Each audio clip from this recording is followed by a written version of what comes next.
Hey everyone, and welcome back to the podcast. I'm your host, Phil.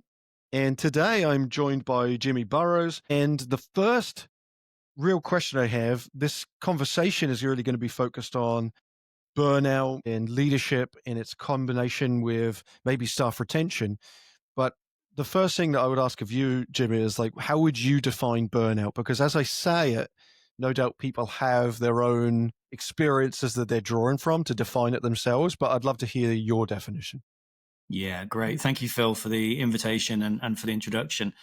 I think for me, one of the biggest miscomprehensions at the moment is burnout's become a buzzword, and people who are worn out or stressed out or tired out are saying, I'm burned out. And that's not the case. And burnout for me is defined by two things. It's where your accountability exceeds your ability. Now that can be unpacked in a variety of ways, but essentially it's you've got an expectation of doing a certain amount of work and a certain amount of responsibility and a certain amount of resources, and that need to deliver is greater than your ability to do it. So maybe you haven't got enough people, enough time, enough resources, enough energy to do it. And that when we get into that overload situation or where the seesaw is swinging toward the accountability side, people will dip into what I call their energy overdraft. So it's kind of like when you get paid at the end of the month and £1,000 goes into your bank account and you spend 1,001 during the course of the month. So you're at -1, but then you get another 1,000. And so you go back to 999 and then you spend another 1,001. Over time, initially, it doesn't really matter. You're fine. But over time, you get to the point where you're at -1,000 and the 1,000 that you get paid only takes you back to zero. And that's where you find yourself in trouble. And that's where the burnout comes. We have created a very simple way of identifying or looking at what burnout symptoms and signs you might want to look for in yourself or in your team, which is just A, E, I, O, and U. So very simple to remember. A is anxiety. So if you are feeling in the morning, that knot in the pit of your stomach and you're not really looking forward to going to work, you're worried about all those meetings you've got, then that anxiety is starting to kick in. Or maybe you're worried about just the sheer amount of work you've got to do, then that's anxiety. E is exhaustion. I go back to my own burnout when I was a GM in 2017 and just sitting on the edge of the bed in the morning going, I'm not sure I've got it in me to go to work today. I don't know if I have enough gas in the tank. Just feeling utterly exhausted. Second sign to watch out for. I is isolation. So what we see when people are walking towards burnout is that they tend to pull back. Either they like to just get on with it themselves, or they pull back from social functions, relationships, gym commitments, meeting up with friends and family. They pull back, and that's a concern. Overwhelm, another thing added to my plate, another plate I've got to spin, another fire I've got to put out. Oh my God, how am I going to do this? This is just unbelievable how much work I've got to do. And we get these A, E, I, and O. And then finally the U is uncaring. And the real kind of last nail in the coffin for people who've burned out is when they go, I just don't care anymore. I'm done. And I think that was the clincher for me when I burned out, was sitting on the edge of the bed going, I don't know if I've got this in me anymore. And I was like, actually, I don't care anymore. I don't want to do this anymore. I'm done. And there's nothing left for me to care about. And so that AEIOU is a nice way to spot it, and a reality check for, is this really burnout, or is this tired out, stressed out, or a little bit overwhelmed? As you described that AEIOU, do you find that it's a scaling effect, or do those kind of appear in different orders as you described that? Is the uncaring the ultimate? I think that's the most serious one. And we've got things like quiet quitting, the great disengagement, all those other pieces of research that sit around to underpin this. But no, I don't think they're a linear process. You don't start with anxiety and end up with uncaring. What we do pay attention to in the work we do is if there's 2 or more of those present, then that's a warning sign. If there's 3 or more, we need to take action. So it's consciously, and we make everything very simple in the work we do.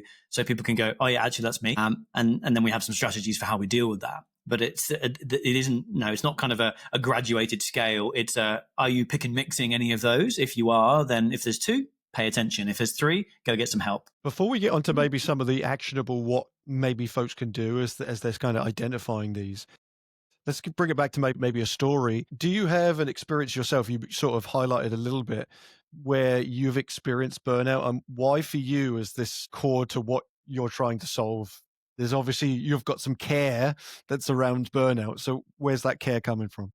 Yeah, I think secretly I've probably been hardwired to be predisposed to burnout. A lot of people are. And it's a miscomprehension that burnout is for lazy people. Generally, the people who are burning out are the people who care the most, who are the most engaged, who are trying the hardest to make it work. And there reaches a point in your career when you get to kind of mid to senior management roles where the working harder and the working longer doesn't work. And I fell victim to this. So I got promoted into a GM role in my mid to late 30s. I was kind of 10 to 15 years younger than anybody else in the organization at that level. So immediately I had this kind of, I've got to prove myself as the young whippersnapper who's coming into this business. And so I put my head down, started working as I always do. At the same time, that organization was going through some fairly significant transformation. So they were completely changing the way they sourced customers, and they were also outsourcing that to a third party who had no training and no background in this. So there was an expectation of kind of hand over the plane while we're flying it, and we don't have any manuals to do this plane. At the same time, they were doing a campus redevelopment, so changing the structure and of all of the organizational buildings so they could basically get from lots of small old buildings into a couple of large new buildings. At the same time, they were digitizing a number of the business systems that they needed GM support for program sponsorship and project sponsorship. At the same time, the executive was going through a fairly dysfunctional restructure themselves. I had 3 bosses in 18 months. And every time you get a new boss, you have to prove yourself and you have to kind of build that relationship. At the same time, that we also went through a legislative change, which meant that 50% of my P&L was wiped out in one day. And the CEO called me in and said, well, Jimmy, you need to work out a way of fixing it because your part of the business is the cash cow for this business. So go fix it. And as you can imagine, Jimmy, being the highly committed, highly engaged young GM that wanted to prove himself, he doubled down. And I forgot to mention, at the same time, my role was an international role. So I was traveling 10 days out of 14. And those 10 days that I'd be away would be normally a 4 a.m. start, 3 hours of board papers and writing and teamwork because we were generally in Asia and my team was based in New Zealand. So they would be up and about and I'd be answering questions. Then a full day of meetings, taken out to dinner, and then we'd change cities that night. So go to the station or go to an airport, fly, land, normally arrive in the hotel 11 o'clock to midnight, and then repeat. And so there was never any rest either. And I got to this point where I was living on caffeine and red wine and sausage rolls and snack meals between meetings. My meetings were endless. Sometimes I'd walk into meetings and not even know why I was in the meeting or what the meeting was about. And it was kind of like, why are we here? Okay, put that cassette in, on we go. And it caught up with me after 2.5 years of doing that without a day off, worked through Christmas, worked through holidays. It caught up. We had 7 GMs when I started. There were 3 when I finally quit because we were all burning out. It took a toll on all of us. And I guess that the recovery from that process initially was, what's my responsibility here? How did I get myself into this situation? It wasn't, I talk about all these things that were happening in the organization, but realistically, when you burn out, at least 50% of that is your own responsibility. It's the I'll just moments that caught up with me, that I'll just skip a healthy meal and grab a takeaway. I'll just skip the gym. I'll just work a bit later. I'll just work this weekend. And that's what's taking you into your overdraft. And yeah, it caught up with me. And I sat on the edge of the bed one morning, head in my hands, hungover from the 2 bottles of wine I had drunk the night before to dull the noise in my head and the anxiety in my head. And I quit. I just had to go into work that day and say, I'm done. And 3 months later, I popped out and started the recovery process, which was understanding my responsibility and learning how to deal with it. And you talk about the care. The reason I wrote my book, the reason I do the work I do now is because I don't want anybody else to go through that. There are a lot of people like me out there who work harder and are really committed. I don't want anybody else to have to go through what I went through, which cost me a marriage, cost me my job, cost me essentially I emigrated as a result of this just to get out of the environment, to go and kind of find myself and do something different. But I basically had to transform and recreate my whole life. It's ended up a lot better as a result of it. But that, I wish we could get people from where they are to this new life without having to go through this big dip. And so my goal is to keep people working, keep people engaged, keep people motivated, find new ways of doing it using the battle scars that I established along the way. I wonder if as you're describing this, if burnout, I'm trying to relate this to the educational world where we're starting to identify or describe more people as having ADHD and anxiety. We're talking about these things more. I don't believe, from my perspective, that these are new. I believe that we're finally being able to talk about them, right? Like, so burnout, as you describe it, I doubt that this is a new concept, but it's being brought up now thanks to people like yourself, because for a long time, maybe generationally, there was this mindset with both English with the stiff upper lip of like just pushing through the work ethic. I hear that a lot. Kids of the day don't have work ethic. And I think that it's just people advocating for like, this is not sustainable. It's not possible for me to care and also give over most of my life to this career without sacrificing some component of it. And what sacrifices tends to be your personal life and other components of your physical health, mental health for the benefit of the job. Are those some of the contributing factors that you're seeing that are leading in? Are you starting to, as you interact with more people and you just talk about burnout, are you just seeing more people being more honest about, yeah, we're all kind of experiencing this. This isn't an anomaly anymore. This is a much more common experience. Yeah, I mean, yes and yes would be my answer to that. There's some really interesting research from an employee engagement agency called Gallup, who do research with how engaged are your employees. Are they engaged, not engaged, or disengaged? And 75% of employees now in the US are either not engaged or disengaged. So that means 3/4 of your workforce have stopped caring and aren't really bothered. They're just there for the money. And if they get a better opportunity, they'll probably leave. And there's a variety of factors and reasons for this, which, we won't go into today. But the reality is there's a reason underpinning it, which is work. Work has got a bit crapper over the last X number of years. If I give you some statistics to help kind of paint that picture, the average employee now deals with 4 times as much data on a daily basis as our parents' generation did in a month. And if you think about this logically, our parents, when they were working in an office, they got a letter, they read the letter, it went into the in tray, they thought about their reply, they would get the secretary they would scribble out a reply that the secretary would write up, it would then be posted, a couple of days later it would be arrive, and we rinse and repeat the cycle. Now we can do 200 emails in an hour. So just the sheer velocity of life is taking a toll. We're having to multitask more. We're having to deal with more data, more inputs, more challenges, more problems, more frequently and faster.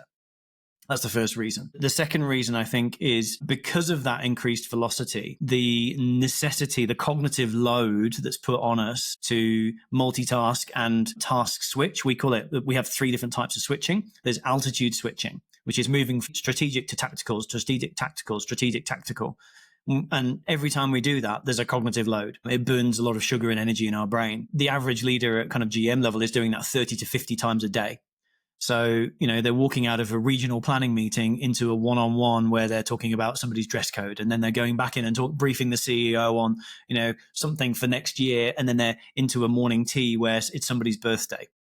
It's that constant altitude switching. The second one is task switching, which you would think of as multitasking. Again, cognitive load. Because we don't actually task switch. What we do is press stop on the cassette, we take it out, we put the other cassette in, push the door close and press play. And that takes time and energy. And then the third one is functional switching, which is really challenging for a lot of people in the sort of mid to senior level, which is, am I a member of a leadership team or am I a leader of my team? And that identity switch, that functional switch is really challenging to know, well, where should my time and energy and commitment go?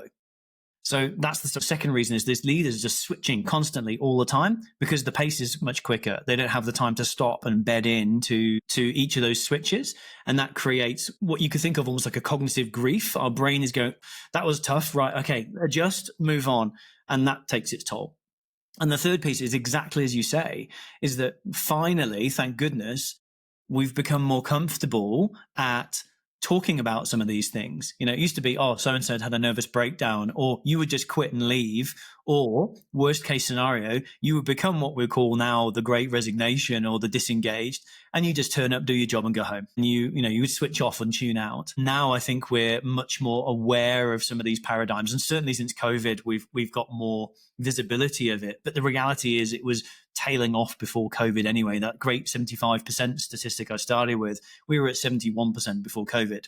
So, it was already bad. It's just got worse. And now we're kind of reaching that critical point where it's becoming a real problem for workforces, that people are burning out left, right, and center. People are disengaged left, right, and center. And that's having a knock-on effect.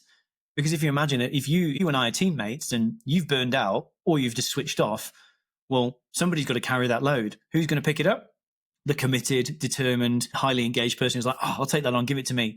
And they just get loaded up. And it's that old adage of, if you want to get something done, give it to a busy person. The same thing happens now, but we just burn out our best people. It's so fascinating as you're saying it, because I'm thinking of myself. It's almost like an oxymoron, really, that the person who cares the most gets burned out the most. And yet you'd hope that the person who cares the most is getting the support they need to not burn out. But like, they take on the work, and you referenced earlier that there's a individual responsibility to the burnout, because that individual is saying like, no, I'll be fine. I can take it on. Yeah. Doing it and then not complaining about it after, or complaining with their peers, but not directing it in a way that's fixing it. And all that's learned is, well, Phil will just do that. He did it and it was fine. And even though that person is not doing fine. It's happening everywhere. I've got a client I work with across Europe, and they've been on a hiring freeze for 2 years. So every time somebody leaves, the work just gets distributed between the survivors. And everybody's now got 2 to 2.5 jobs, because there's no way apparently things still need to be done. And we can talk about the causes in terms of leadership capability and the responsibilities of leaders in these circumstances. There is a lack of prioritization, which causes a lot of these problems. There's a lack of focus, which causes a lot of these problems. But the reality that I see in the work I do is that most of the executive teams and the senior leadership teams are also struggling with this, if not worse, because their ambiguity is higher, their uncertainty is higher. And so they're completely incapable, through lack of headspace and lack of time, to be able to resolve some of the situations that are then cascading through these organizations. And that's a real challenge, is that everybody's so overworked now, and nobody's got the guts to say, let's just slow the boat down and do a bit of a regain, because there's always the next target to hit for the next quarter. In experiential education, some of the stuff that I teach, there's a experiential learning cycle, and it flows through how we gain experience and how we reflect on that and learn. And in a very basic way, sometimes it can be defined as, in a reflective way, what happened, so what does that mean, and now what do we do? So we've kind of covered in this conversation already the what and also the so what. Let's talk about the now what. What are some of your strategies, or what are some of the advice that you might be able to give to try to mitigate or hold off on potential burnout? Yeah, great question. Thank you for that one. I guess all of the work that I do now and the team do now is based around a methodology that we've developed called the Simplify to Amplify. And if I break it down to the very simplest of terms, it's, if you've got everybody in the boat rowing as hard as they can at different times, there's a lot of energy being expended, but there's not a lot going to be happening. Oh, and by the way, there's an anchor chain still attached to the boat. So, and this kind of describes most organizations right now. You've got everybody working hard, the majority working hard, but the boat's not going any faster, and people are getting frustrated. So the only thing they know how to do is to paddle harder, and it doesn't work. So the Simplify to Amplify methodology is essentially, how do we get everybody rowing in time and get rid of the anchor chains that are stopping this team or this group of individuals performing? Optimized to death organizational structure. We've almost optimized to death process improvement through years of Kaizen, Six Sigma, Lean, all those other things.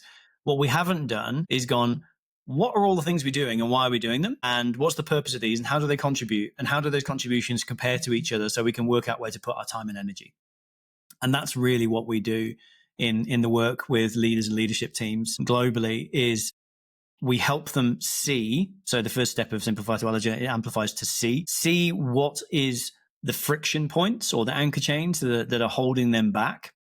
and see which ones of those they should be acting on, because you can't do everything when you get to mid to senior leadership. You've got to choose your battles. You've got to choose where you put your time and energy, and just accept that some fires are going to burn. And you hope that by resolving the 2 or 3 big things, that actually that has a knock-on effect. It's almost like Superman with the iceberg. If you dump the iceberg on the burning building, the water also washes all the streets. So we're kind of hoping that this one big thing has a big impact with low effort and has a knock-on effect for everything else. So we see. The second thing we do is we solve. So we're starting to build systems that are very effective under pressure. And this I guess stems from my military days, is you've got to look at systems versus fires.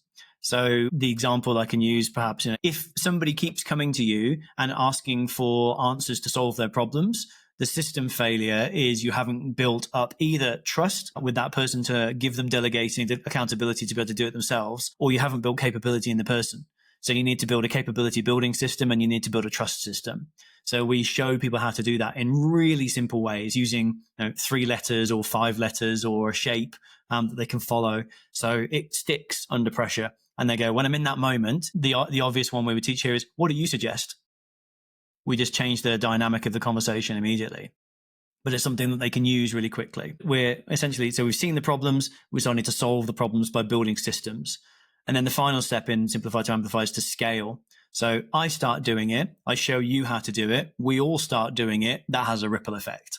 And the goal for all the work we do is to turn the tide against burnout and low engagement by doing it one person at a time, but creating this like pebble in the pond effect, where we can help one person, but they can ripple out through their teams. And the reason that happens is because everything we teach is so simple that it's almost commonsensical. It's not easy. It takes a lot of grit, takes a lot of determination and commitment to deliver on the ideas that we share. But when you do them, they have this massive far-reaching effect, which causes the scaling effect of starting to solve the burnout problem, solve the low engagement problem, and gets everybody rowing the boat at the same time to make the boat go faster without actually having to work any harder. There's something that jumped into my head is that in some of my therapy sessions, when I'm talking to a therapist, the therapist will often say to me, no is a complete sentence. And I think that it's interesting as you sort of suggest this, these role modeling effects, that the scalability that where people need to demonstrate stuff, that sometimes saying no to work or no to the work has to come from the leadership also being able to say no to added responsibility also, right? Like, so how much in the process do you focus on the leader role modeling what the expectation is for those below that leader for being able to say no when they sense burnout coming? Because I think it's often the crux of seeing the leader demonstrate that. 100%. We actually teach, it's called the 8N framework. Basically, it's 8 ways to say no to meetings or to extra work. And I won't go through all 8, but I'll give you a couple of examples. Not now is a no. So no, not now. I.e., there's other things that we're focusing on, so not now. Or not me. Actually, I don't need to be in this meeting because I'm not the right person, and Phil would be a far better choice for either as my delegate or because he's got more expertise than me. So not me. Or not yet. This isn't a priority for us in the immediate moment. Or the final one I'll just say is need more. So often we get these kind of half-cocked meetings. Oh, can we have a meeting about this?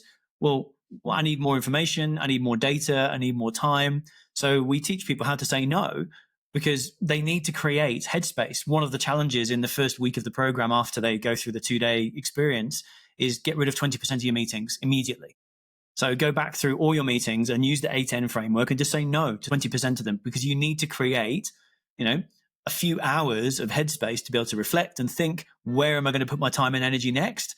What's the most important thing for us to be doing? And you can't do that when you're running between meetings. So we've got to kind of strip back the noise to be able to allow people to think more carefully. And that allows them then to go, actually, with a bit of headspace, maybe also those 10% of meetings I don't need to be in as well. So I'll say no to those.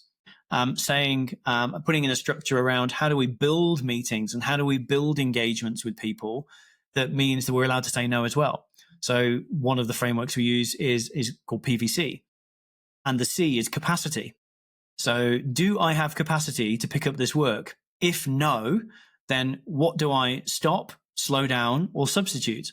And it's very simple, right? I say to my boss, hey, Phil, I know you want me to take on this project. Which of these 15 other things I'm doing do you want me to slow down, stop, or substitute? And you and I need to have a discussion around the value of those, which is the V in PVC, to go, well, actually, this isn't as important as those three. So we'll slot it in at number 4. And numbers 5 through 15, we're going to slow down or stop. Are we okay with that? And so it gives people the tools to have those no conversations to just lighten the load a little bit. The worst case scenario is Phil says, no, Jimmy, I need you to do all 15 now. We need to have a conversation then around, well, have we got a trusting environment? So we teach people how to build trust. Yeah. The systems are so important. I wonder if you've read a book called The Checklist Manifesto. It's if you haven't, I encourage you. Yeah, it's by a surgeon in Boston called Atul Gawande, and really, it's talking about the medical field and the importance of checklists to ensure that accidents don't happen and things don't get lost in the bodies of people, right? Like, but the thing that I've drawn from it so much from leadership development is what you're saying. Following simple systems that you can remind yourself of. In the work I do, the standard operating procedures or whatever the SOP, the language that people use around those. But having systems is so essential. And no doubt you've drawn that from your military experience. It's all from the military stuff. It's, yeah, but it's mnemonic. Acronym central. But the value is there, right? It's the development of multi-people through all these different chains to ensure the system works. But beyond the systematic stuff, and the thing I keep coming back to is that it gives you as an individual almost an out or a system by which you don't have to be emotionally vested. You can be much more objectively system focused, and it doesn't become me versus them or I versus them. It's not a debate. It's a very systems driven thing. And you even suggesting what can I substitute? It's just an interesting focus of like, yeah, when I'm given an extra task, I should advocate that what would I maybe substitute for that? Because I don't want to just say yes, because then I'm building onto a plate that's already full. Yep. And I'm maxing out already. One of the big things we focus on as well is clarity, role clarity. So what do you actually expect of me? And what do I need from you as my leader? And it comes down to exactly this. I'll share something that was given to me by a good friend who works in the Fire and Emergency Division of New Zealand. And what he does is he writes those 15 things down. And he says, okay, for the first 60 seconds of the meeting, I'll run through my 15 things. You tell me the 3 you want to hear about. Immediately, I've now got clarity on which things my boss thinks are important. My boss is getting what they need, so I'm being more strategic. And if I say, and so the other things, where do you see those in terms of importance, or are they not important to you? Because what tends to happen is we, through a selfish sense of ego, not deliberate, it's hardwired into most of us, is we'll just keep doing things because we think they're important. And actually, they might not be important at all. And the value of them might be so low, but because we do them, because they're part of our job, they're important. And so to get your boss to say, well, actually, I'm only interested in those 3 or 4, let's hear about those, then that's where I know I've got to go away and put my time and energy next week. And so that can really help lighten the load on all the things you've got going on. Actually, check in with your boss. Do I need to keep doing all these things? And one of the, equally on the flip side for bosses, what we see is, are you actually doing half the things that are your team's job? And should you be letting go of those? Because you're doing them to make yourself feel safe, or because they made you famous and they got you the promotion, or because you enjoy doing them and maybe they're your sweet spot. But actually, you might be doing too many things as well, which means you're not focusing on the things your boss needs you to focus on. I wonder if to kind of wrap this, as we've talked about the what, the so what, the now what, from a data perspective, do you have information to suggest that reduction of burnout leads to increase in, let's say, staff retention or profitability of an organization? What information do you have around that? Yeah, I mean, oodles of information in the public domain and through our own research. If I give you very simple statistics, just by reducing the level of cortisol in people's bodies and by reducing what's called the amygdaloidal response, the threat or the fight or flight response, the threat response that people are in most of their days. And if I don't do this, I'm going to get fired. If I don't do this, we're going to have to be a restructure. People are constantly living in that fear. If we can just reduce those 2 things down by 10 to 15%, so help people feel a bit calmer 1 day a week, productivity goes up 30 to 50%. Because immediately when you're in the fight or flight response, you've probably felt this yourself, that your brain shuts down. You've been in an argument with your significant other, or somebody says, oh, the boss needs to see you. And you can't articulate, you can't speak, you can't think clearly because your brain, you can hear your pulse in your ears and you're panicking. That's what happens to most people most days, is they're operating in this fight or flight response, which reduces their cognitive capability because it shunts shunts the brain power out of the prefrontal cortex, the bit of the smart bit of your brain that's above your eye. We call it the wizard brain, into your amygdala, which is your threat response center, which is your lizard brain. So you go from being a wizard to being a lizard, and then we still expect you to perform. The reality is, if you can reduce that load by 10 to 15%, you get 30 to 50% smarter.